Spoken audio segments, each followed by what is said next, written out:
I guess I should say I'm Renee Jackson. This is Danielle Galinsky and Sarah Schechter. We all work here. We outnumber you in this. I'm just here to watch. But that's what we're here today to talk about, is those things, and to help you get set up to write them, because this is something you should take very seriously. If you're serious about doing the work, you should be serious about doing the application. And don't expect to just sit down at your computer one day and say, I'm going to start answering these questions. I know what I'm going to say. I'm going to really, ideally, you need to do some planning for this. You need to do some research. So I sort of put my part of this together with that in mind. What can you do to give you good material to work with, because you do need material. So here we go. It doesn't have to be hard. You just have to do some preparation. So before you begin, it really is important that you do some research. And there are three areas that I think that you should do some research in. And the first is obviously about the organization.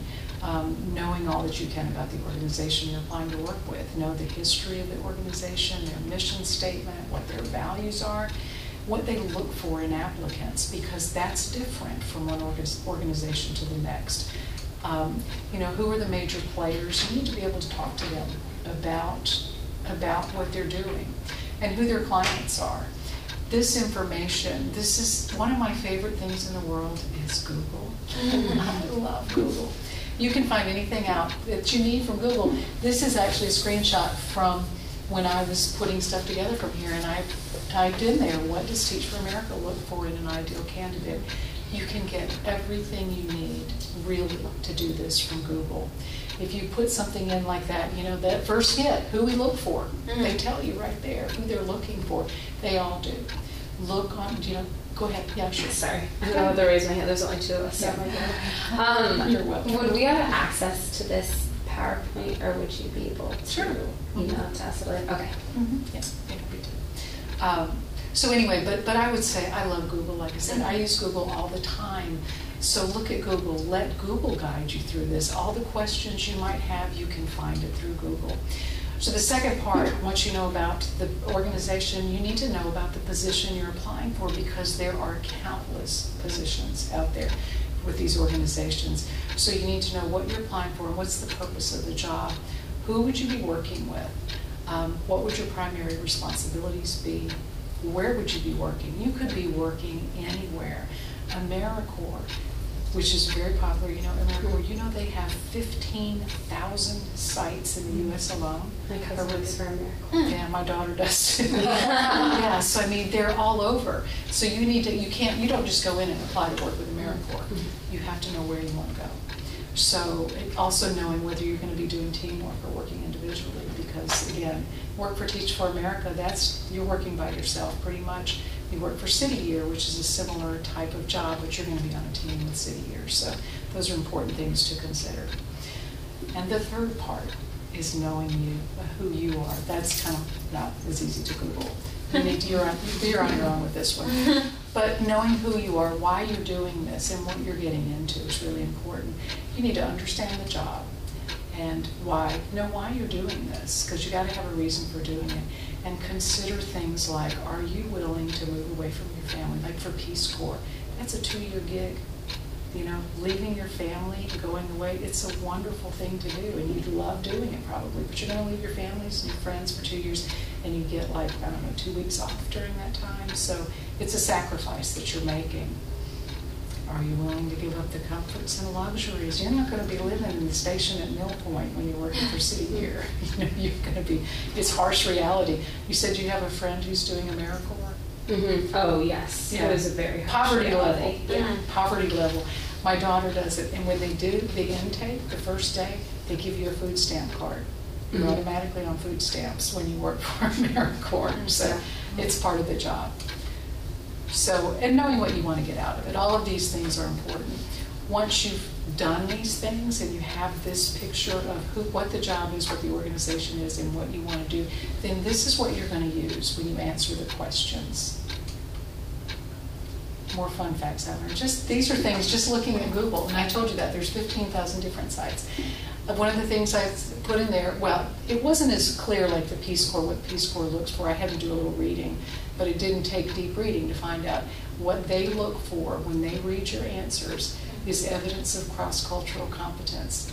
Knowing things like that, that's very important when you're answering these questions. Know what they're looking for and put it in there. City year. You know what city year is? It's teaching, like inner setting. It is, but it's not really, you're not given sole responsibility of a class like you are with Teach for America. With City Year, it's more like one-on-one tutoring and you're part of a team. Mm-hmm. But you can only submit one application a year. You have to say exactly, they have 25 locations in the U.S. You can say, put me wherever you want, but if you want to choose a particular site, you can only apply one time all year for that one site and you can't change your mind. So you need to know that going in. So anyway, so now you're ready. Got something to write about. If you've done all this work, you're ready. And I think this is where Danielle's going to talk about resumes before we talk about the questions. No, absolutely. So I know, Emma, you mentioned that you don't have a resume quite yet, or it's in development, and it's a process. Right. Mary Catherine, how about yourself? Where are you at in the resume process? I have like a master resume with everything I've ever done, and then when I apply places, I kind of judge what would be best to tell them about. Mm-hmm. Absolutely. So what you just mentioned is what, you'll be doing it again if applying for a year of service, to make sure that the documents that you're using are applicable and pertinent to the specific opportunity that you're applying for.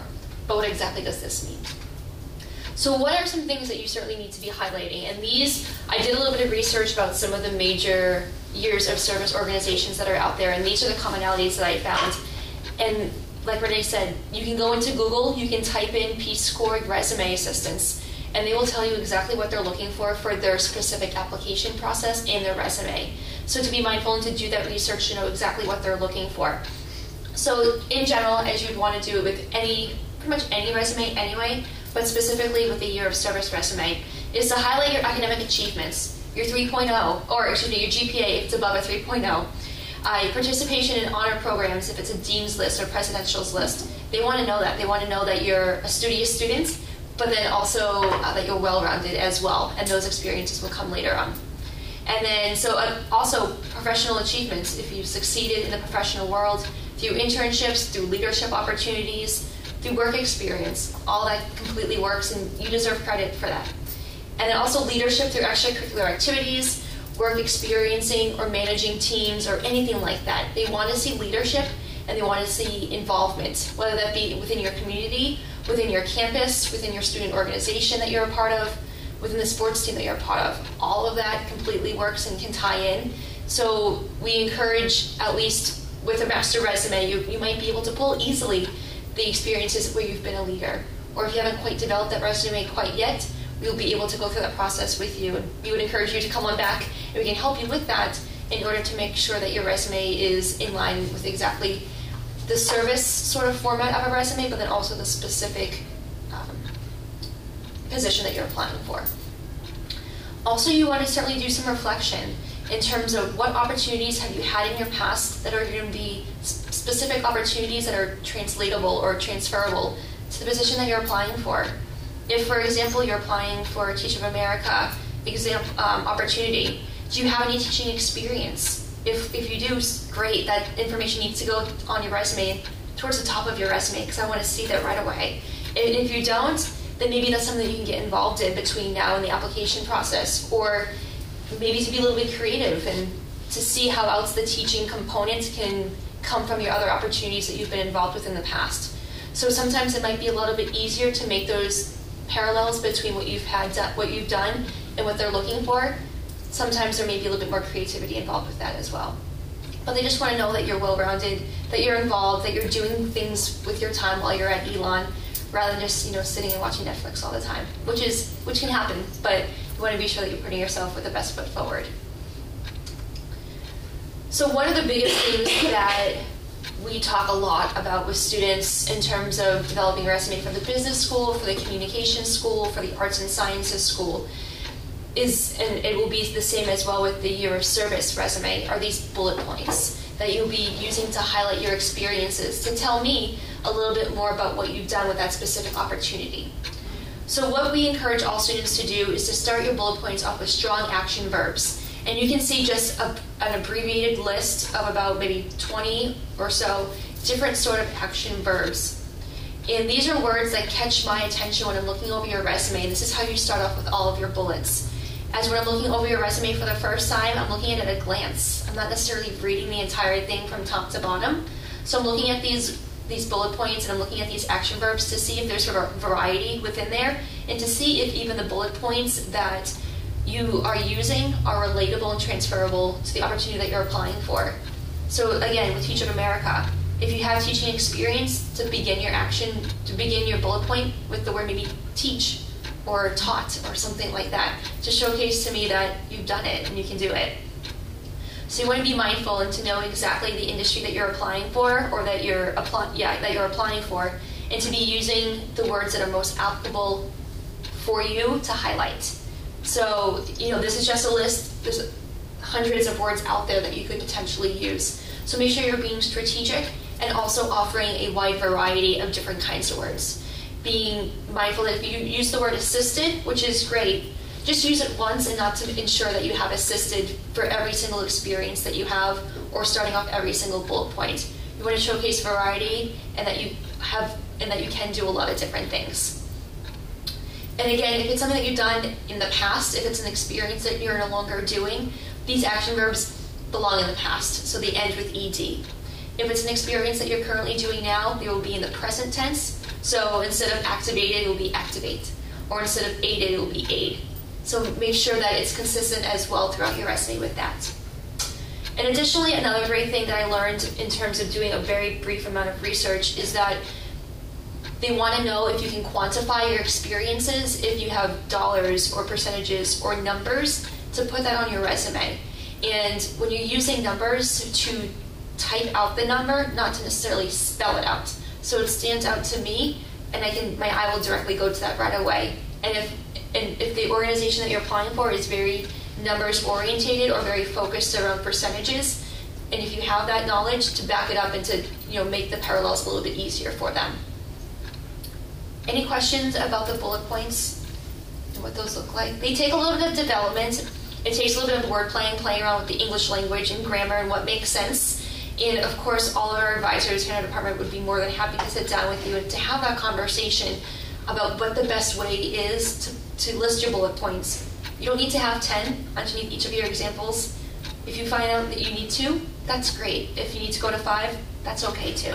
So just to be mindful that there really is no specific right number of bullet points that you need to have. Sometimes you may even realize that you don't really want one underneath one of your experiences. If you just want to showcase that you've done it, but you don't need to diverge or divulge into specific information, that's okay too. So, as with a resume, Emma, you may be familiar with it, or Mary Catherine, you may know about it already, is a resume is broken down into different categories in general, and it's going to be the same thing for a service year resume as well. So initially, just starting off with your name and your contact information and ways that they can reach out to you and how they can contact you. What's the easiest way? We definitely recommend having a phone number or cell phone number, and then also an email address. Just do please be ensured that if you do have an email, that it's an email that you do check often, because you want to be sure that you're responding to them in a timely manner. And that if you do have a cell phone number on there as well, that I really enjoy personalized greetings on the other end of a voicemail, rather than hearing a ringback tone or hearing a joke, which I've heard before, and it's a little bit insulting, I don't know, sometimes. So you list your contact information and how they can reach you. And then after that, for a resume, it would be your education, so Elon University. And if you have any honors or awards, it can go directly underneath there. If you have study abroad experience and the experience that the opportunity that you're applying for is potentially an abroad experience, you may be going abroad or traveling, you certainly want to indicate to them that you have had experience doing that. And then typically after your name and the education, I've listed some stars. So what do the stars necessarily mean? It means that after that point, you can pretty much go with that resume wherever you want to go, in terms of making sure that it's as catered to the position as possible. So sometimes you may be applying for a position where they may be looking for specific skill knowledge and technology knowledge. Maybe if it's social media, or if it's a certain programming system, if you have experience with that, those are things that you certainly want to highlight, and you may decide to bring those closer to the top of your resume. As when employers or recruiters are looking at resumes, they're reading them from the top down. So you want to be sure that the most important piece of information that you want to make sure that I read and I understand and that I know that you can do is towards the top of that resume. If it's a very technology industry related sort of opportunity and you have your technology stuff on your resume but it's tucked in towards the bottom, they may not get to it or they may not see it in a timely manner. So just be mindful that things are going to be changing all the way around. And so these are just some other opportunities or categories that you may decide to highlight your previous experiences. With doing some research on the Peace Corps, they do request that you do have a key qualifications section on your resume, and that would go right underneath your education. But not all service organizations ask of that. We probably, from our side, probably don't ask of that typically either. So again, that's just showcasing to you that the research is so important. And you can go on the websites for the most part and easily find examples of exactly about what they're looking for in those resumes, specific ideas or tips and pointers. So be sure that you're being mindful of that. And a lot of them do talk about using those strong action verbs and making sure that your resume is a catered document specifically for them. So these are just related experiences, campus or community involvement, and also leadership as well. They love seeing leadership. And that can be as obvious as being a leader of an organization on campus. That's great. Or it can be as subtle as being a leader, maybe even in a group project, or whatever that may be. That counts. So be sure to give yourself credit and to do some reflection. If you're having a hard time with that, we'd be more than happy to sit down with you and have that conversation and what that looks like. And then this is just to kind of wrap up the resume portion in terms of just little tidbits and little pointers, just like the service organizations give to students. We like to ensure that we're giving pointers to you as well, so you can take them home and think about them and mull it over and look at your document that you have and use this information to develop yours. So with resumes, one of the things that does not belong onto a resume are the pronouns, the I, the we, the us's. So if you have problems with that or you notice that those are on your documents, we would be happy to assist you in taking those off. They can belong on a cover letter, that's fine. That's another presentation in itself, I think, but for the resumes, no I's especially. And to proofread and proofread and proofread. What exactly does that mean? That means not only for yourself to take a peek at it to make sure it looks really, really good, but to have a fresh set of eyes. To have at least 3 set of eyes if that's possible for you. Just because a lot of these opportunities are taken so seriously, and because you have that maybe one chance opportunity to apply once a year, so you want to be sure that the documents that you're sending are, the I's are dotted and the T's are crossed from top to bottom. One of the advisors would be more than happy to take a peek at that, not only to look at the content that you're showcasing, but also to look at the nitty-gritty, the finer details as well, to make sure that the whole package is the way that you want to present yourself. Having a family member, you can send off to your parents, have them take a peek at it, that's perfectly fine. Have a classmate take a peek at it, that's okay too. Or even a professor or a supervisor that you're in contact with, have them take a peek at it and see if they can provide you with any feedback. Hopefully they find something, so that just showcases that you can change it and you can learn from that opportunity. And if not, that's great. Don't forget to use us as advisors as well, as I think we have trained eyes in looking for those missed opportunities, I would say. To be cautious with fillers, and fillers for me are like the words like a and. If you don't need to use them, I take them right out.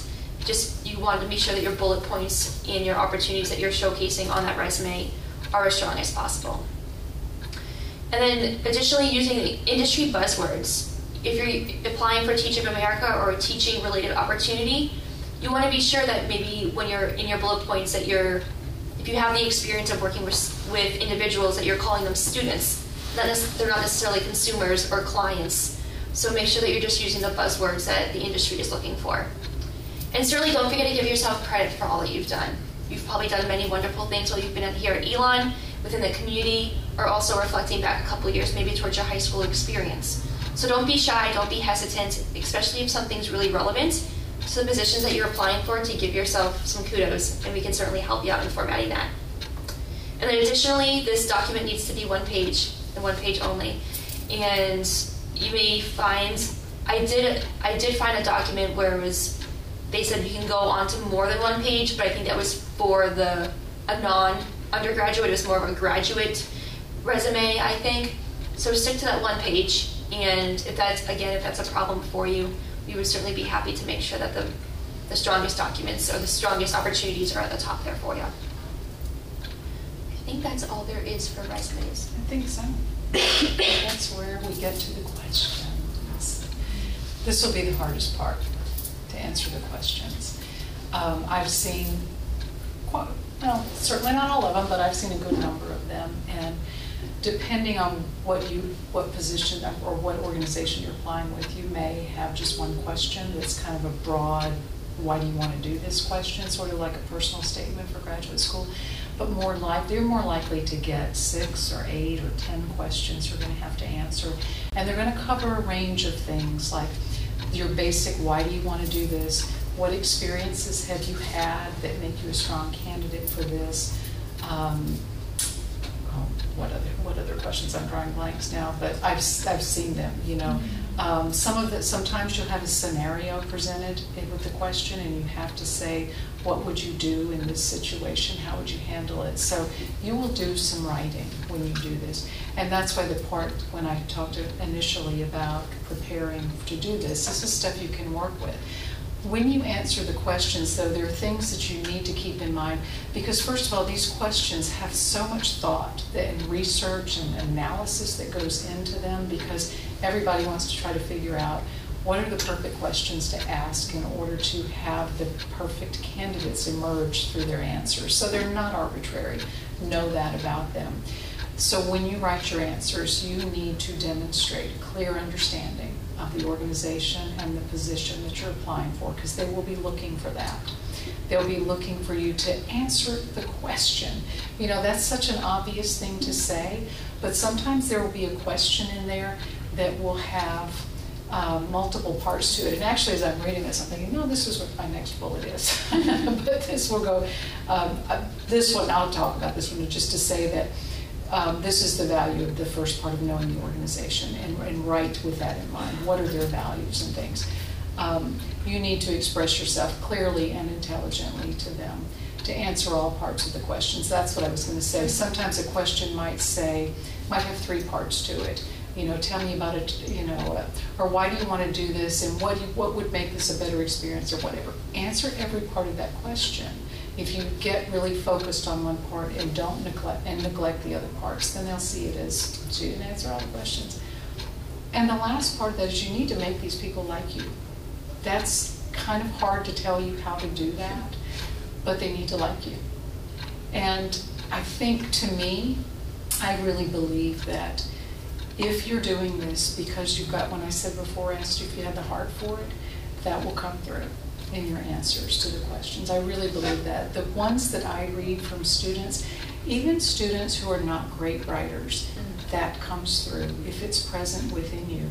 And I believe that a mediocre writer who writes from the heart is going to be a more impressive candidate than the best writer who gives this, I don't want to say cold, but something that doesn't show that about them. So you need to, don't be afraid to let parts of your personality come through. I read a lot of personal statements, and I recognize that element to a statement when I see it, and I always point it out to students and say, I really like that because this tells me something about you. These are even more important than a personal statement for graduate school, because graduate school wants, you know, their primary consideration is how good a candidate are you for their program. These people want the right people. They want the helpers of the world, so they need to like you. That's important. But there are things you don't need to do as well. So it's very tempting to do some of these things when you write.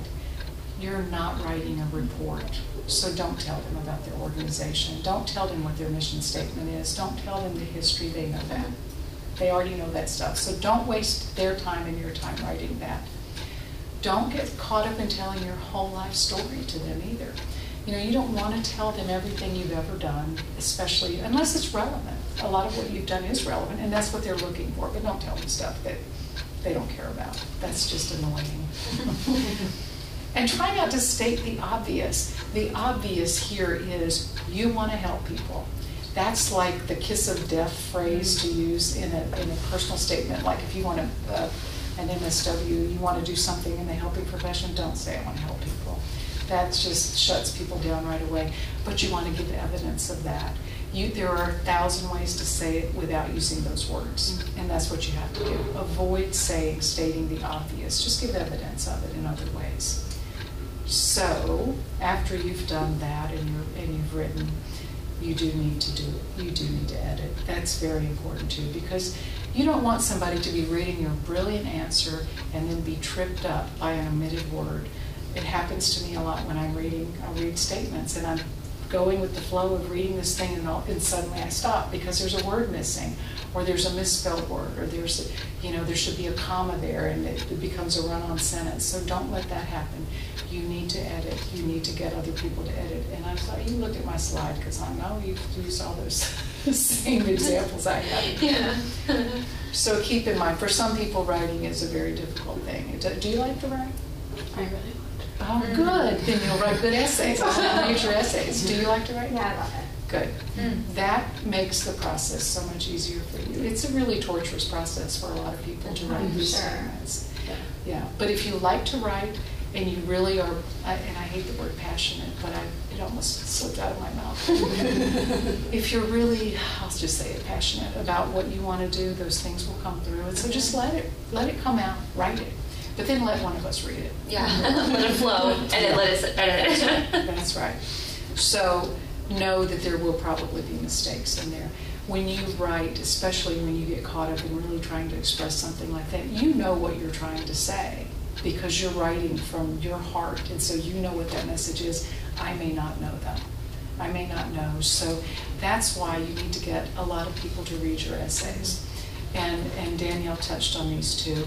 So my suggestions for who should read your essays, your personal statement, anything like that, get your roommate to read it. It's the least she can do for you. Just read your statement. Make your roommate read your statement.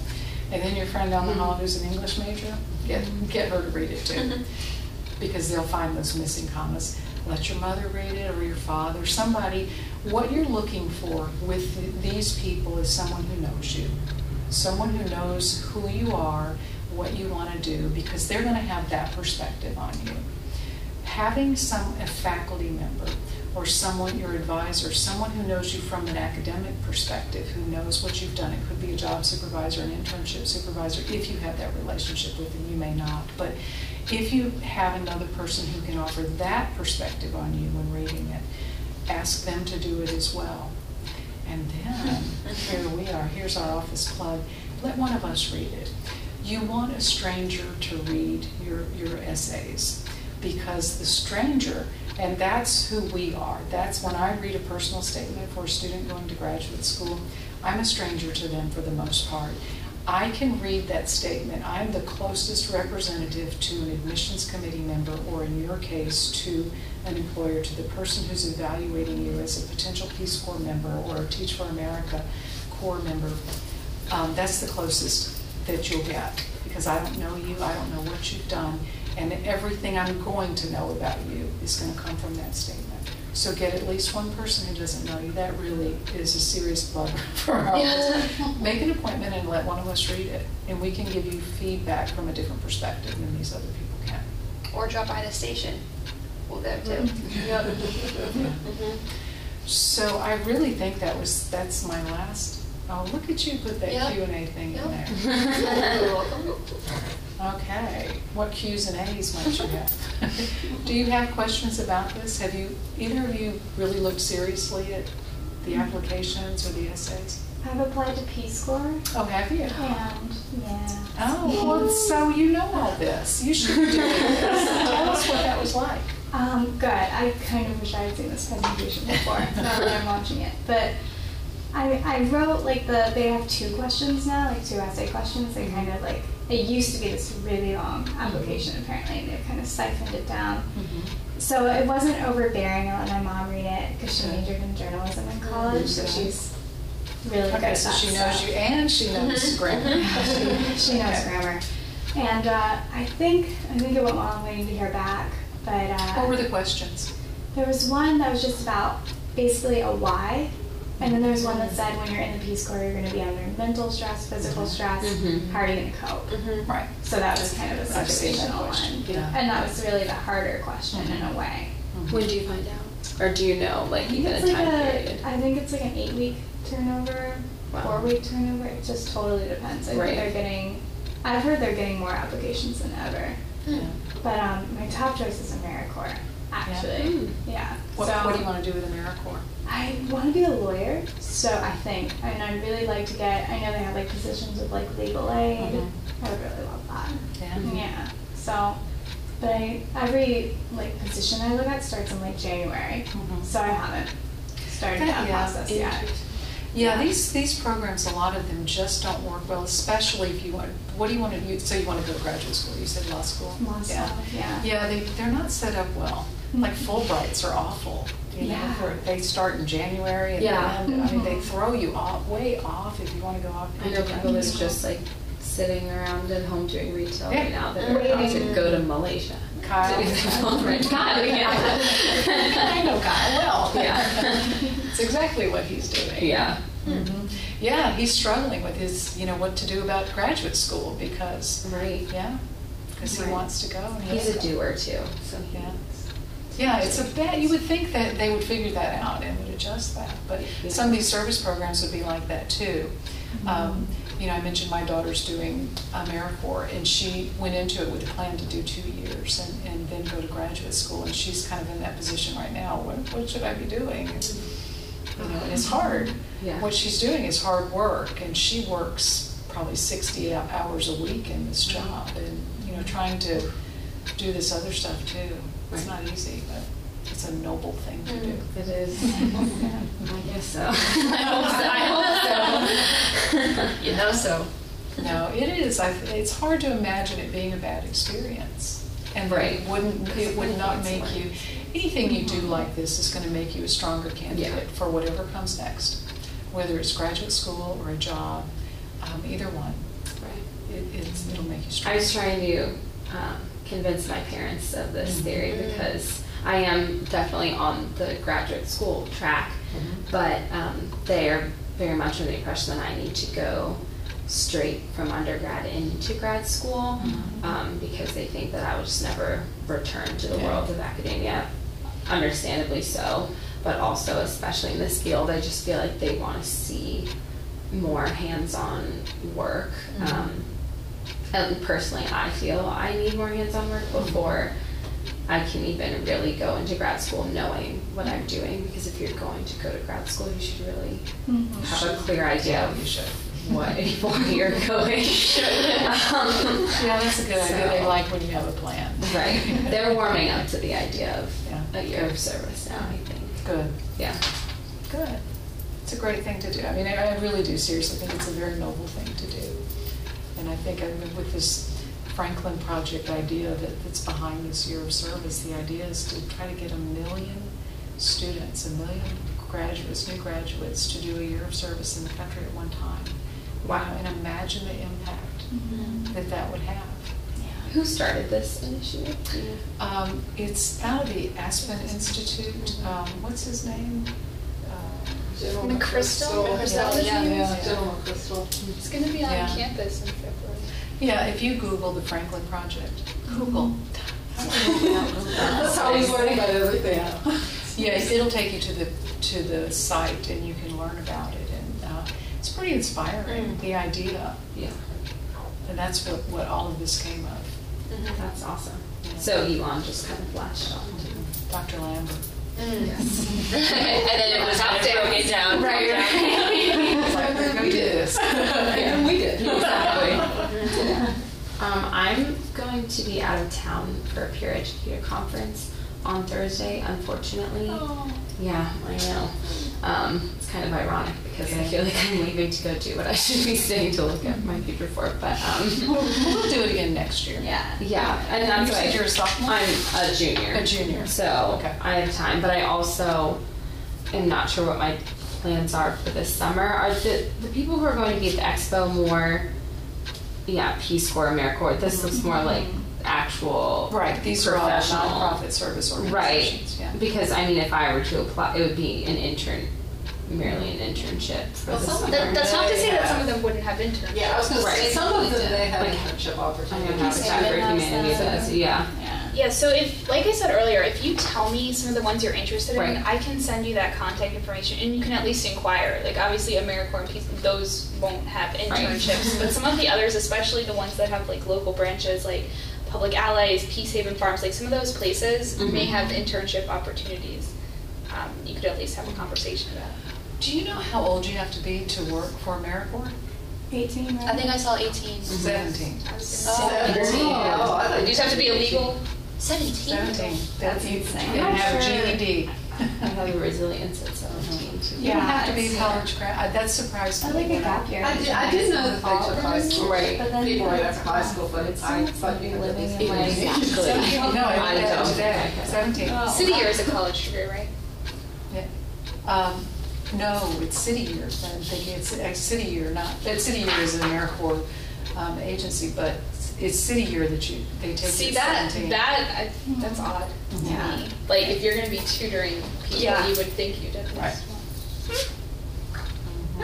I bet there could be a lot of value though if people were coming right from high school or whatever. Just they can relate in certain things, especially if they Peer-to-peer. just got a GED and didn't finish it. They could kind of relate to some of those students too that might be struggling. Interesting. Well, did we change your lives? Yes. Oh, yeah. Or we're Definitely not. See, they're well trained. They know the right answer to this. Exactly. Where's my professional life? Hopefully. Yeah. I have one more question. Sorry. Yeah, I'm trying to think of one. I'm going abroad in the spring, and yeah, to Copenhagen. So I'll be leaving. Oh, to work with all the indigent people. I see that heart. But I was thinking that I don't foresee myself putting a lot of time and effort into this until the break where I can like sit down and really give it my full time and effort. So I won't be taking classes over winter term, but I do plan to come back and just visit friends. Could I come to the Professional Development Center while I'm here because I'm technically still a student? Oh, absolutely. Oh yeah, we're here. So. Right. Okay. We work year round. And I miss students in the winter term, so. Yeah. No, no. Okay, great. Some of the week around the holidays, we're. Right. Yeah. Okay, sounds good. Okay. That's my last question. And your last question, Mary Catherine? Come on, one more. I'm trying to think. He has a resume. The pressure's She on. applied to Peace Corps. You can always email us Yeah. later when you come up with this question. Yeah. If you don't have questions, that's okay. That means we answered all of them. Yeah. Good job. Could you email us? Sure. this? Yeah. Sorry. Did you sign in on something over here? I do. Okay. I have a really specific question. Sure. So I was applying to something the other day and it was a cover letter. Mhm. I don't say like, dear the organization, do I? Like, you know the beginning of it? Mhm. I've always wondered that. I wouldn't say Dear Peace Corps. I would say, I would also, but even worse than that would be to say to whom it may concern, don't ever say that. Okay. I would first give a shot to finding out who's going to be reading that application. If you can't do that, I would say, good morning, or Stupid even. dear hiring manager is not so bad. Just trying to make it a little bit warmer than to whom it may concern, or Dear sir, madam. yeah, don't say dear sir. Yeah, there's. Okay. Yeah, I mean, Yeah. sometimes you can find out if it's a big company, or I mean, if it's a small Yeah. company, you can always call and ask. But, Okay. It's always bugged me yeah. about cover letters. Yeah. Because like the It's letter hard. format is Mhm. very. Yeah. Because it's like Annoying. how personal is too personal. Yeah, exactly. Mhm.